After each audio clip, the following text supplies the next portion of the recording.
In spring 2005, during a conversation between my siblings and his previous roommate, Jacob Lim Gyok-Wai, Jacob found out that my siblings and I have the intention of enrolling into one general education course from Fine Arts discipline in summer 2005, as well as knowing that my siblings had maintained pretty good academic results throughout his semester. As he had mentioned that he often saw our name in the Dean Honor Roll. Therefore, he has suggested us to enroll into Music 160, that is the heritage of Western music, instead of Music 162, which is the world music, as he had completed the module and found the module was more interesting. Between 18 May 2005 to 5th June 2005, before our summer class began, we had bought one music textbook called Listen, and one English textbook called Everything's an Argument from Books to Go bookstore, as my sibling was unsure if he wanted to take Music 160, which was a module to be complete in 4-week session. So my siblings had dropped his music class, as he had hardly coped with the fast teaching pace, whereas I continued with the class and had successfully completed the class on 1st July 2005, before I began with another 2 summer class, that is Engineering Ethics and Psychology Personality, which were another 2 modules to be complete in 4-week sessions. On 15 August 2005, at around 12:02 p.m., a group of Malaysian students, including my siblings' previous roommate, Jacob Lim Gyok-Wai, and my previous roommate, Adeline Chiu Sherling, who were not the residents of Wichita apartment, had trespassed into the buildings and bumped into my siblings' room to demand money from him, as they had claimed that my siblings had borrowed the music textbook called Listen from Jacob before they moved out from Wichita apartment after the semester of spring 2005 end. My siblings refused to pay them and explained to them that he did not borrow any textbook from Jacob Lim.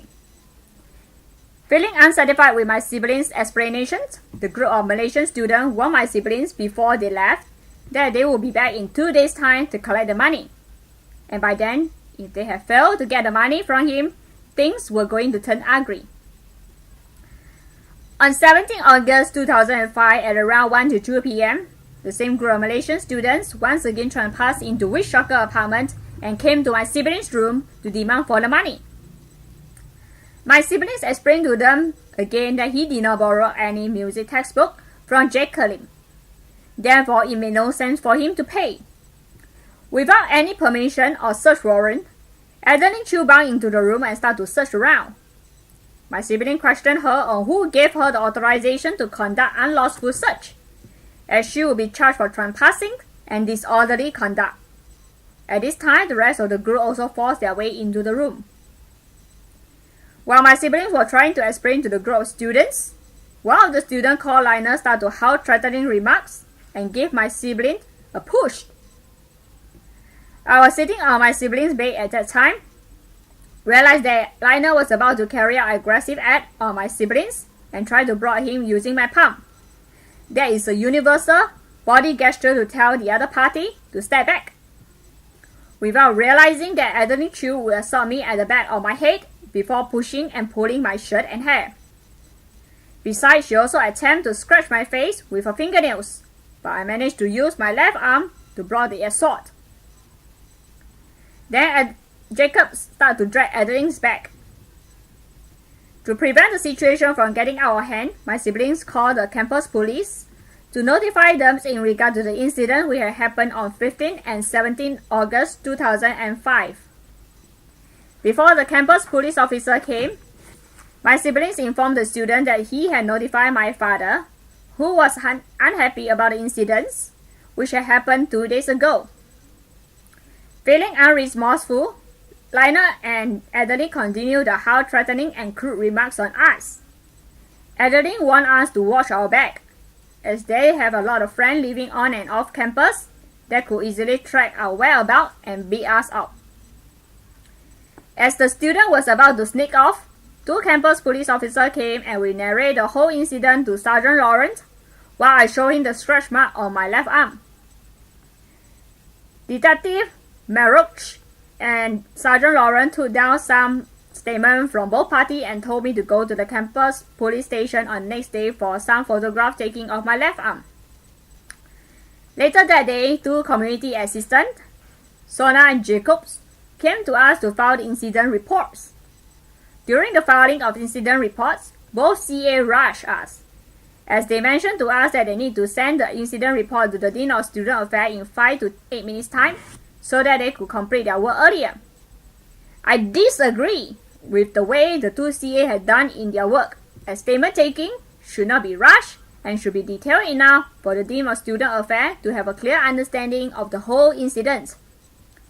This has shown negligence of the two CA in their duties.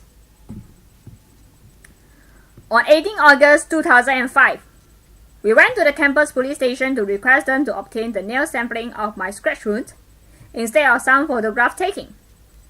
Detective Lloyd Hart mentioned to us that based on photograph alone would be sufficient for the Dean of Student Affairs to press charges against that bunch of Malaysian students, and it was not necessary to issue any official police documentations.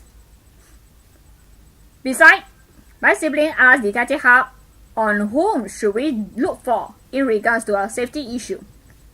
Detective Hart simply told us not to worry too much on our safety issue, as the Dean of Student Affairs would properly handle the matter. We then went to look for the Dean of Student Affairs, Dr. Cheryl Anderson, at the Student Affairs office. Her secretary, Miss Betty McCart, told us that Dr. Anderson was not in and asked me to write a brief incident report. A few days later, on 29 August 2005, we went to look for the Dean of Student Affairs to inquire about the progress of the incident, as well as to voice out our concern on our safety issues. The secretary told us casually that the university will ensure our on-campus safety, but not our off-campus safety, and it was our own responsibility to ensure our own safety. My siblings then questioned her on what should we do if one of us accidentally encountered that bunch of Malaysian students and was in danger. She simply replied us to call 911 for help, and if we were injured, the people around us would call for help. Therefore, pardon me for asking on why there is a social term called bystander effect if individuals do offer any means of help to a victim when other people are present. Tired of having a lengthy reason with my siblings, Miss McCart warned him that she would call the campus police if he did not leave. Since we noticed her unwillingness in providing us with help, we then left, as my siblings did not want to have any unreasonable reasoning with the secretary. That evening, my siblings received a letter from Dr. Anderson, which stated that the judicial hearing that is on the 30th August 2005 at 2 p.m. has been scheduled for my siblings, as she believed that he had violated the WSU Student Code of Conduct. On 30th August 2005, during the judicial hearing, Dr. Anderson had shown my siblings the incident report filed by the Malaysian student and told him her conclusion was that he had to purchase another music textbook to Jacob as a replacement for the resolutions of matter, since the Malaysian students were bigger in number, which made their accusations more believable. My siblings point out the contradictions of dates indicated in the incident report of Jacob Lim and Adeline Chew to Dr. Anderson, but was brushed off by saying that the incident date was not a crucial point to take into consideration, and told my sibling off that he was not in the position to doubt her investigation abilities. Besides, my siblings had highlighted to Dr. Anderson that detective had took statement from the wrong person, which should be Lionel instead of King Cheetah, who was the one that had verbally threatened us. Dr. Anderson ignored my siblings' explanations and warned him that further disciplinary action would be charged against him if he did not obey her instructions. When my sibling questioned Dr. Anderson in regards to my injury, she just replied that my injury was a small matter and deserved to get assault. Therefore, pardon me for asking if Dr. Anderson's answer implies that the university allowed bigger student group to suppress the smaller group. Before we left, My siblings insist he would not purchase another music textbook to Jacob, as he did not borrow the books from him. Dr. Anderson assured us she would reveal the whole incident and give my sibling her reply. However, we never expect her to use a poor condition music textbook as an accusing source to charge my siblings of committing theft. Faced with no other alternative, my siblings have raised the issue to the Singapore ambassador to seek for their help. Before my siblings submit his appeal letter to the Vice President of the Student Affairs, Dr. Ronald Kopita, he had raised the issue to the Assistant Director of the Office of International Education, Mr. Amit Gerhard. Despite knowing that my siblings had obtained the verification letter from the manager of Books to Go bookstore,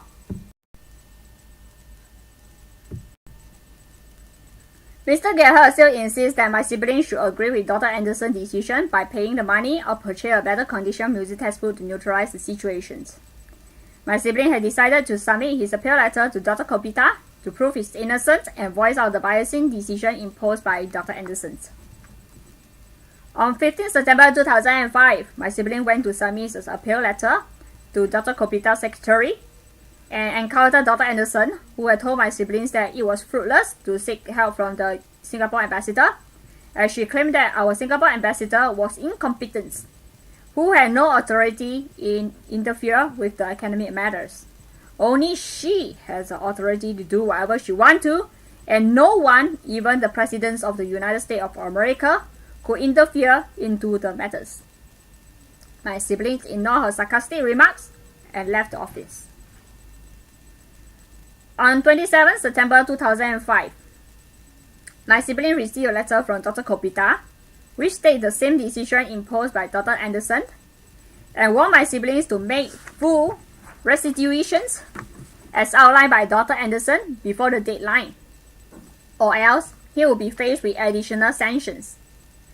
Furthermore, he has stated that my siblings had made unrelated claim of feeling unsafe and mentioned that I was the one who started the pushing incident, in which the above-mentioned assumptions were untrue, and his intention was to shift all the blames onto my siblings to force him to obey to their unreasonable decisions. My dad was a Chinese-educated person, had sought help from the Minister of Parliament, who emailed my dad concerned to the university president, Mr. Donald Beck. After received my dad's email, Mr. Gerhard had contacted my siblings to inform him that the university decision still remains the same as before. After my siblings informed my dad in regards to the university decisions, my dad instructed my siblings to make the payment with the hope that the payment would stop all the unnecessary problems in a neutral manner.